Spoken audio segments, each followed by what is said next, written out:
Gente, Caimê não tá aí e também não vai ser eu que vou pregar. Vai ser uma pessoa incrível, incrível. Kevin. Uau! Uau! Uau, uau!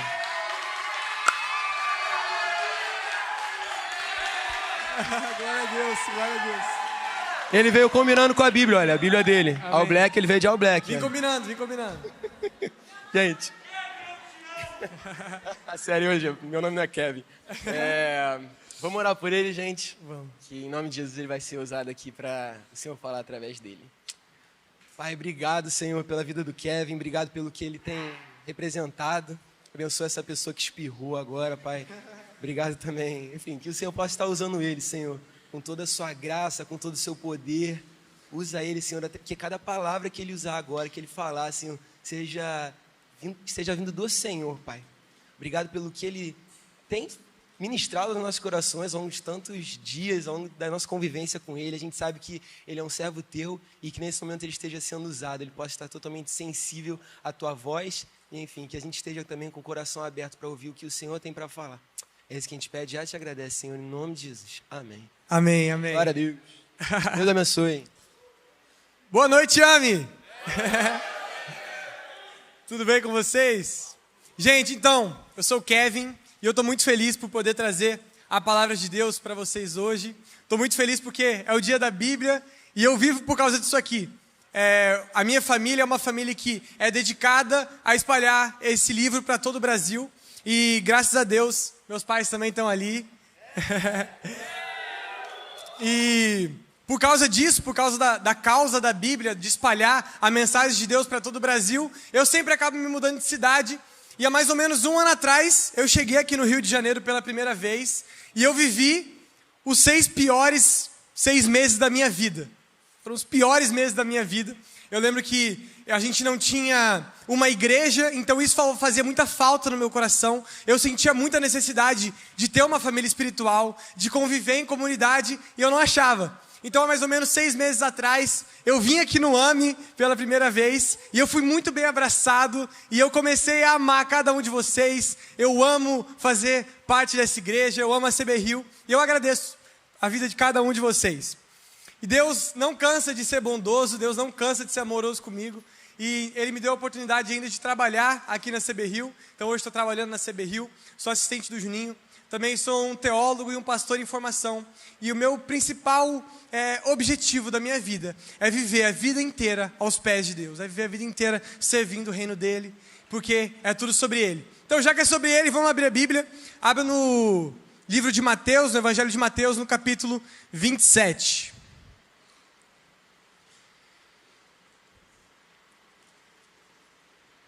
Hoje está todo mundo de Bíblia, né? Física.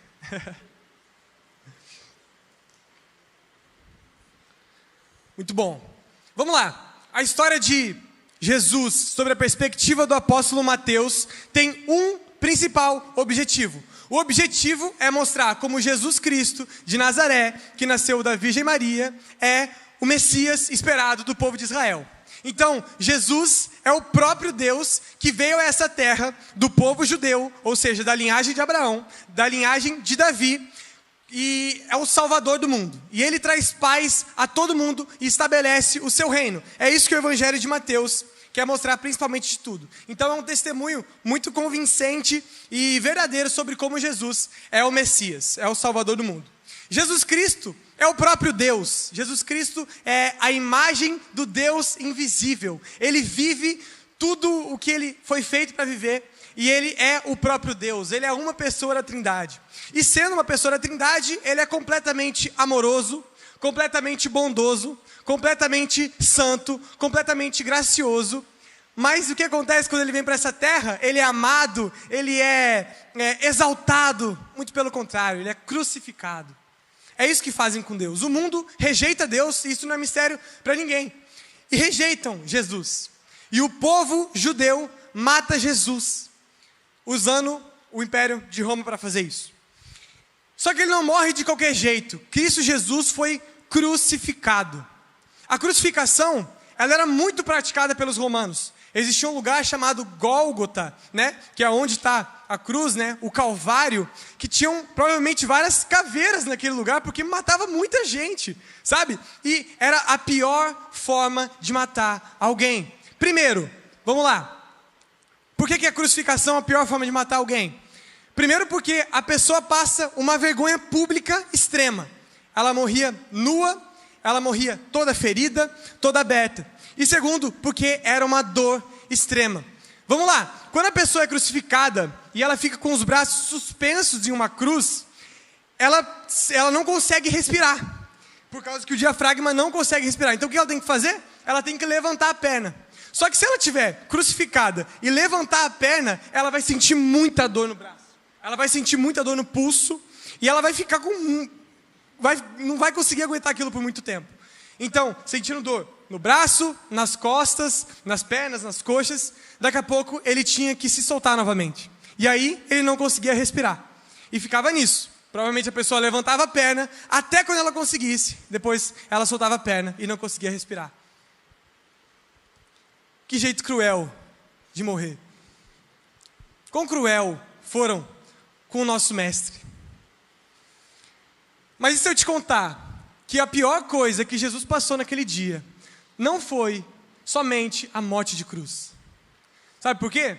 Porque em Mateus 27, no versículo 45, por volta das 3 horas da tarde, Jesus clamou em alta voz, dizendo: Eli, Eli, lema sabachthani.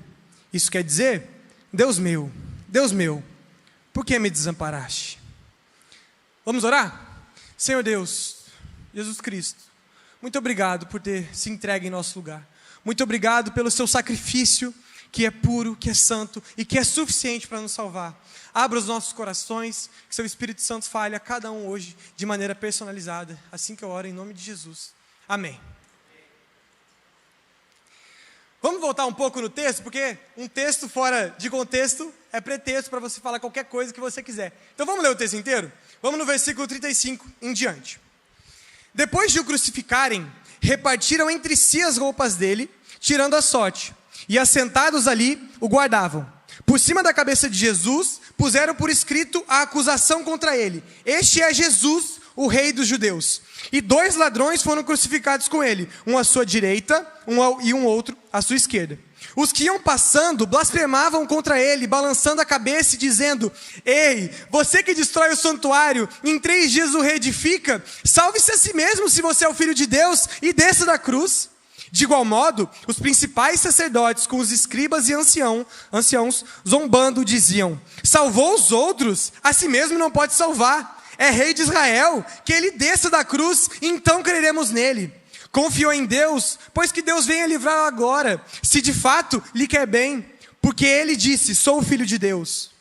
Também os ladrões que haviam sido crucificados com ele o insultavam. A partir do meio-dia, houve trevas sobre toda a terra até as 3 horas da tarde. Por volta de 3 horas da tarde, Jesus clamou em alta voz, dizendo: Eli, Eli, lema sabachthani. Isso quer dizer: Deus meu, por que me desamparaste? Alguns dos que estavam ouvindo isso diziam: Ele chama por Elias. E logo depois correu a buscar uma esponja, e tendo embebido em vinagre e colocando na ponta de um caniço, deu-lhe de beber. Os outros, porém, diziam: Espere, vejamos se Elias vem salvá-lo. E Jesus, clamando outra vez em alta voz, entregou o Espírito. Eis que o véu do santuário se rasgou em 2 partes, de alto a baixo. A terra tremeu e as rochas se partiram. Os túmulos se abriram e muitos corpos de santos já falecidos ressuscitaram. E saindo dos túmulos depois da ressurreição de Jesus, entraram na cidade santa e apareceram a muitos. O centurião e os que com ele guardavam Jesus, vendo o terremoto e tudo o que se passava, ficaram possuídos de grande temor e disseram: verdadeiramente esse era o Filho de Deus.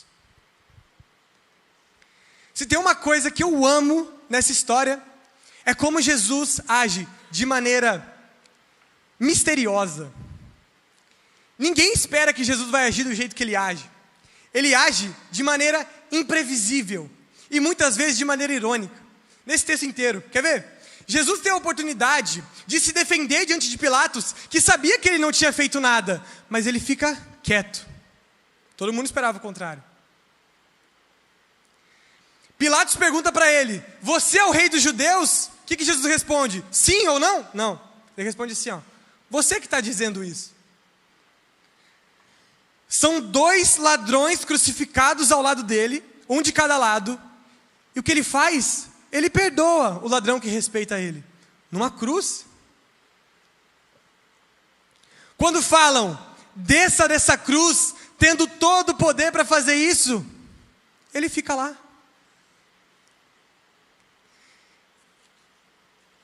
Há um tempo antes, Jesus tinha falado, e a gente vê isso em João 2:21, que ele iria destruir o santuário em 3 dias. Ele ia destruir o santuário em 3 dias, e no terceiro dia ele iria reconstruir. E aí o que os caras falam? Ei, você que destrói o santuário e em 3 dias o reedifica, salve-se a si mesmo se você é o Filho de Deus e desça da cruz. Mal sabia eles que quando Cristo estava falando isso, ele estava dizendo o seguinte: esse santuário aqui vai ser morto, mas em 3 dias e no terceiro dia ele vai ser ressurreto. Ele estava falando dele mesmo. Quem esperava isso? Cristo é imprevisível. Cristo é maravilhoso.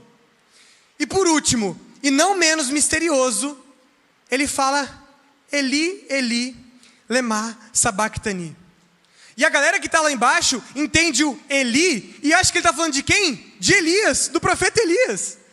Como quem diz: Elias, deu errado, vem me salvar.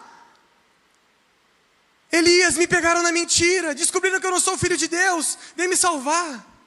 Como se o profeta Elias, a existência dele, não fosse para glorificar o nome de Jesus.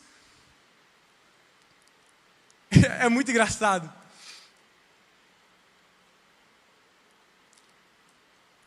Essa frase, Eli, Eli, lema sabachthani, talvez seja a frase mais misteriosa da Bíblia inteira. Talvez seja a frase mais profunda da Bíblia inteira. Por quê? Jesus nunca pecou. Jesus viveu aqui na eternidade, Jesus nunca pecou. E quando ele é encarnado, Jesus nunca pecou. Tanto que ele fala várias vezes nos evangelhos: eu e o Pai somos um. Nunca fomos separados. A Bíblia é muito clara em nos mostrar que o que separa o homem de Deus é o pecado. Então, se ele nunca pecou, ele nunca foi separado, ele sempre foi junto. Ele sempre foi um só. O profeta Isaías é muito claro quando ele fala: eis que a mão do Senhor não está encolhida para que não possa salvar, e o seu ouvido não está surdo para não poder ouvir, mas as iniquidades de vocês fazem separação entre vocês e o seu Deus. Os pecados que vocês cometem o levam a esconder o seu rosto de vocês, para não ouvir os seus pedidos. O homem se separa de Deus no Éden quando peca. Paulo fala: o salário do pecado é a morte. Morte no sentido físico, sim, o pecado é quem gera morte, mas a morte espiritual também, que é a separação de Deus. Jesus nunca pecou, mas tem um momento, somente um momento, que ele é separado do Pai. Sabe por quê? É porque o meu, é porque o seu, é porque o nosso pecado estava sobre ele. Isaías 53, talvez seja o texto mais lindo da Bíblia, fala o seguinte: certamente ele tomou sobre si as nossas enfermidades, e as nossas dores levou sobre si, e nós o considerávamos como aflito, ferido de Deus e oprimido, mas ele foi trapassado por causa das nossas transgressões, esmagado por causa das nossas iniquidades. O castigo que nos traz a paz estava sobre ele, e pelas suas feridas fomos sarados. Todos nós andávamos como ovelhas, cada um se desviava pelo seu próprio caminho, mas o Senhor fez cair sobre ele a iniquidade de todos nós. Ele foi oprimido e humilhado, mas não abriu a boca.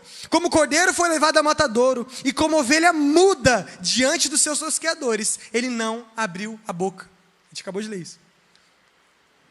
Pela opressão e pelo juízo ele foi levado. E de sua linhagem, quem se preocupou com ela? Porque foi cortado da terra dos viventes, foi ferido por causa da transgressão do meu povo. Designaram-lhe a sepultura com os ímpios, mas o rico esteve na sua morte, embora não tivesse feito injustiça e nenhum engano fosse encontrado na sua boca.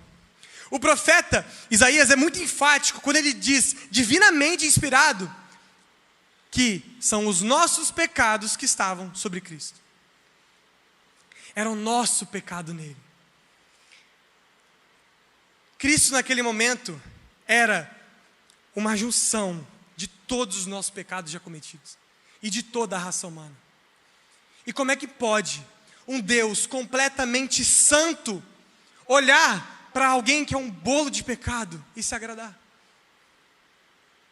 Se ele se agradasse do pecado, ele não seria Deus, porque ele não seria santo. E se ele não punisse o pecado, ele não seria Deus, porque ele não seria justo. Acho que vocês já entenderam onde vai parar, né? Deus Pai abandonou Cristo Jesus naquela cruz, porque ele assumiu a maldição do nosso pecado. Quando Cristo decide não atender a voz de Pedro falando para ele não ir para a cruz, quando Cristo decide não ouvir aqueles que de maneira tentadora fala, desce daí. Quando Cristo fala, afasta-me de mim, afasta-te de mim, esse cálice, mas seja feita a sua vontade. Sabe o que Cristo está falando? Pai, eu me entrego. Pai, me abandona. Pai, eu assumo a posição de pecador. Sabe por que Deus abandona Jesus? É porque Jesus se entrega e assume o nosso pecado. Então o que acontece?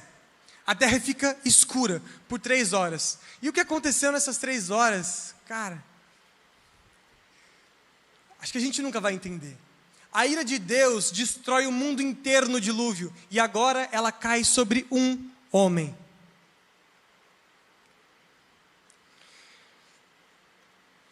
Era Deus Pai, com a sua justiça e com a sua santidade, abandonando o Deus Filho, que assumiu o nosso pecado. Para que depois, Cristo fosse revelado em plena luz. E agora cada um de nós enxerga.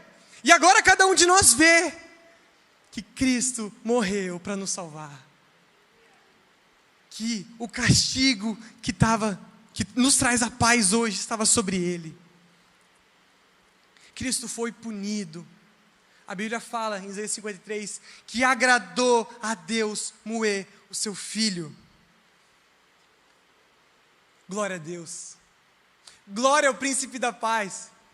Jesus, o Cordeiro de Deus, se entregou em nosso lugar. Então, citando o Salmo 22, Jesus pergunta, Deus meu, e na linguagem bíblica, quando tem repetição, é porque tem súplica, é porque tem clamor. Por que me abandonaste? A Bíblia nunca registra essa resposta, mas a gente sabe qual é a resposta. É Deus falando para Jesus, meu filho, eu te abandonei, porque você decidiu levar o pecado do seu povo por amor. Por amor.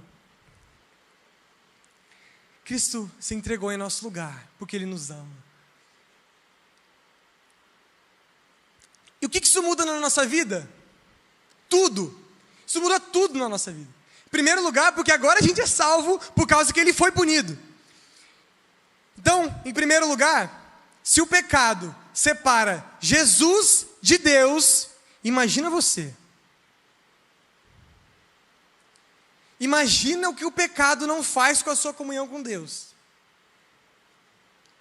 A pior consequência do seu pecado não é as pessoas ficarem sabendo. A pior consequência do seu pecado não é você ser exposto, não é você perder dinheiro, não é falarem mal de você. A pior consequência para o seu pecado é você se afastar de Deus. Sabe por quê? Não existe nada melhor do que abrir o olho numa manhã e saber que você está em paz com Deus. E saber que Deus olha para você como alguém que está plenamente perdoado. Não tem nada melhor nessa vida do que isso. Sentir a presença dEle. Jesus fala, se for preciso, arranque a sua mão. Se for preciso, arranque o seu olho. O que ele está querendo dizer com isso? Não para você fazer isso literalmente, mas brigue a todo custo contra o pecado. Porque se você pecar, você vai se afastar de Deus. E sem Deus não vale a pena existir. E sem Deus, você vai abrir o olho e a sua vida não vai fazer sentido. E sem Deus, você pode fazer o que você quiser no seu dia. Que se aquilo não foi para a glória dele, cara, não valeu a pena. Sem Deus, não vale a pena existir. A gente precisa dele. Então a gente precisa lutar contra o nosso pecado. Porque se o pecado em Cristo o separou de Deus, imagina o que o pecado em você não vai fazer na sua relação com ele.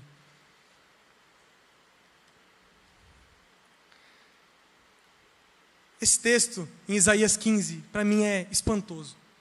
Quando vocês estendem as mãos, Deus falando, eu fecho os meus olhos.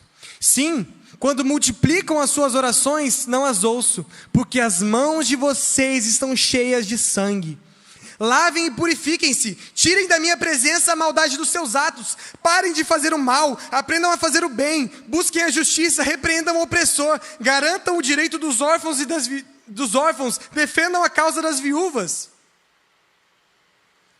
Eu não quero parecer legalista aqui e falar que se você pecou, a sua vida acabou. Claro que não. Jesus Cristo já se entregou justamente por isso. Mas o que eu estou querendo dizer é, o seu pecado vai te afastar de Deus. O padrão da vida de um crente é santidade. Lute contra o pecado todos os dias da sua vida. E qualquer tentativa religiosa, ritualística, que você tentar fazer para se aproximar de Deus novamente, vai ser falha. Você pode ouvir quantos louvores for. Você pode vir para a igreja quantas vezes for necessário. Que enquanto você não se ajoelhar aos pés de Cristo e falar, me perdoa pela minha iniquidade, você não vai ser limpo e purificado. É simples. É só confessar. Isso é promessa. Deus, Ele é completamente... Como é que eu explico isso? Deus, Ele é completamente fiel e verdadeiro aos seus próprios atributos. Ele não mente. Isso é um atributo de Deus. Tá? Ele é fiel, acho que pode ser esse atributo. E Ele promete na sua palavra, em 1 João 1,9, que se confessar os nossos pecados, Ele é fiel e justo para nos perdoar e nos purificar de toda injustiça. Então, se Ele foi fiel ao seu caráter, punindo o pecado em Cristo, Ele vai ser fiel também para te perdoar. Entendeu a lógica?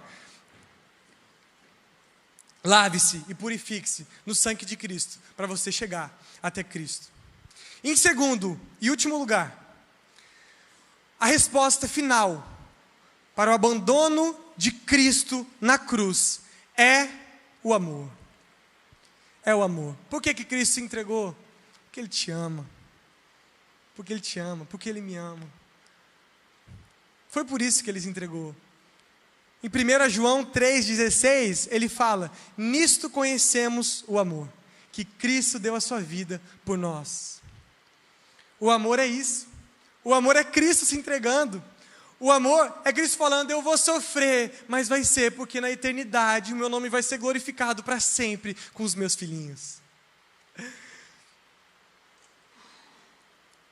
Pense nesse momento, no cenário da cruz. Coloca a cruz para mim, por favor. O evangelista Lucas, ele é o único que registra que tem mais 2 ladrões naquela cruz e um diálogo lindo e maravilhoso acontece entre eles. Eu quero que vocês olhem para aquelas cruzes enquanto eu leio o texto. Um dos criminosos que ali estavam dependurados lançavam-lhe insultos. Você não é o Cristo? Salve-se a si mesmo e a nós. Mas o outro criminoso o repreendeu, dizendo, você não teme a Deus, nem estando sobre a mesma sentença? Nós estamos sendo punidos com justiça, porque estamos recebendo o que os nossos atos merecem.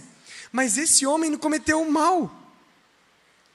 Então ele disse: Jesus, lembra-te de mim quando entrares no teu reino. E Jesus lhe respondeu: eu garanto, hoje você estará comigo no paraíso. Sabe o que a gente tem nessa história? Deixa eu falar. Esse aqui, ó, é um pecador. Esse aqui é um assassino. Esse aqui fez coisa errada a vida inteira. Esse aqui merece a condenação. E esse aqui? Esse aqui é um assassino. Esse aqui é um pecador. Esse aqui fez coisa errada a vida inteira. Sabe qual que é a diferença de um para o outro? Nenhuma. Porque não existe mérito humano na salvação. É só porque esse aqui perdoa.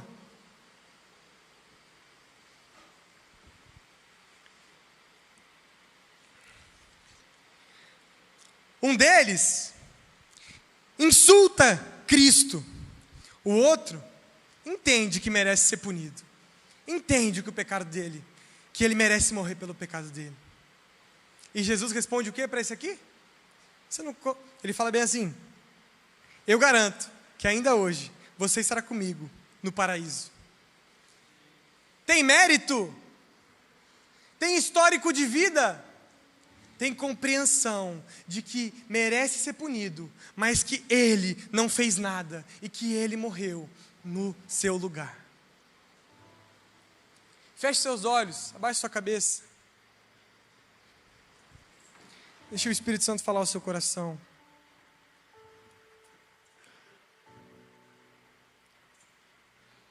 Todos nós aqui, todo mundo que está aqui nesse auditório agora, somos um desses ladrões. Somos alguém que pecou. Somos alguém que fez mal. Somos alguém que sem Cristo não é nada. Mas a gente tem duas opções, igual eles tinham. A primeira opção é rejeitar a mensagem de que Cristo morreu para te salvar. E a segunda opção é aceitar a mensagem de que Cristo morreu para te salvar. Você tem que sair daqui hoje com uma decisão tomada. Você quer ser o que insulta? Ou você é o que entende e fala: lembra-te de mim, Jesus. Eu sei que eu sou um pecador, mas lembra-te de mim. Quem aqui reconhece que pelos seus pecados você foi afastado de Deus, mas hoje você entendeu que Ele morreu em seu lugar, que Ele se entregou para ser abandonado em seu lugar? Quem entendeu isso pela primeira vez, eu quero que você levante a mão, a gente quer orar por você.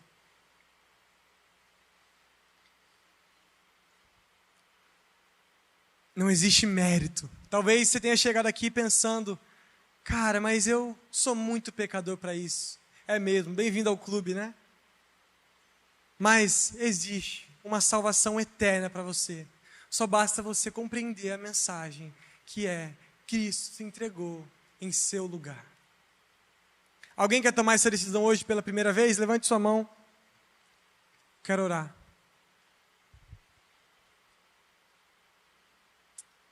Amém.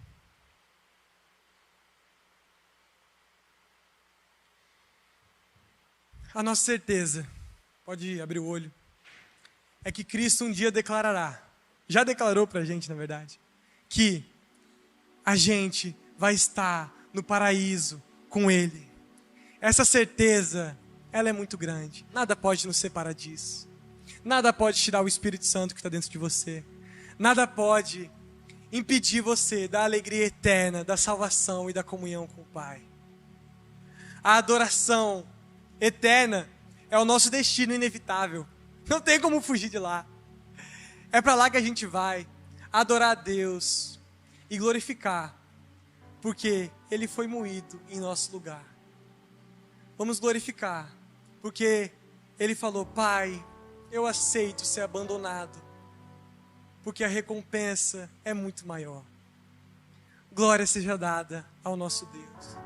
Glória seja dada a Cristo Jesus. Toda glória a Ele.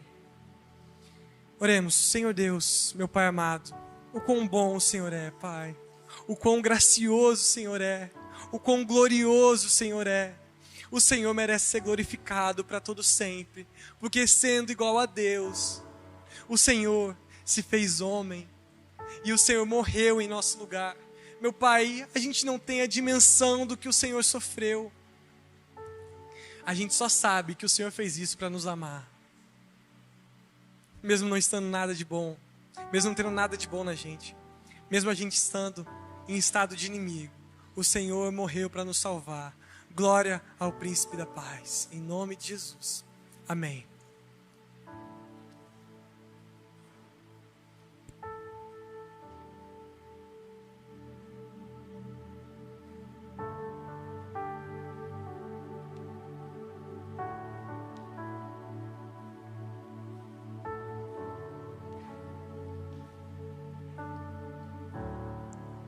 Se passam os anos, levante do seu lugar e cante isso. E eu não posso deixar de amá-lo. Ainda é doce em meus lábios seu nome.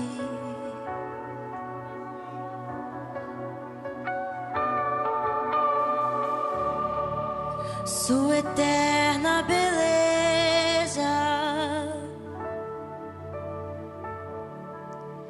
fascina os meus dias. Ainda é doce em meus lábios seu nome.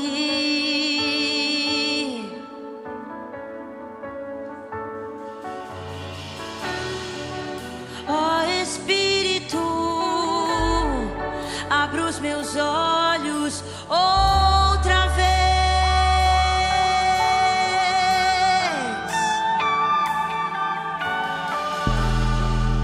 Quero ver a beleza de Deus no Filho. Ó Espírito, cante mais uma vez. Ó Espírito, abra os meus olhos outra vez. Eu quero ver a beleza de Deus no Filho. Diga o nome dele.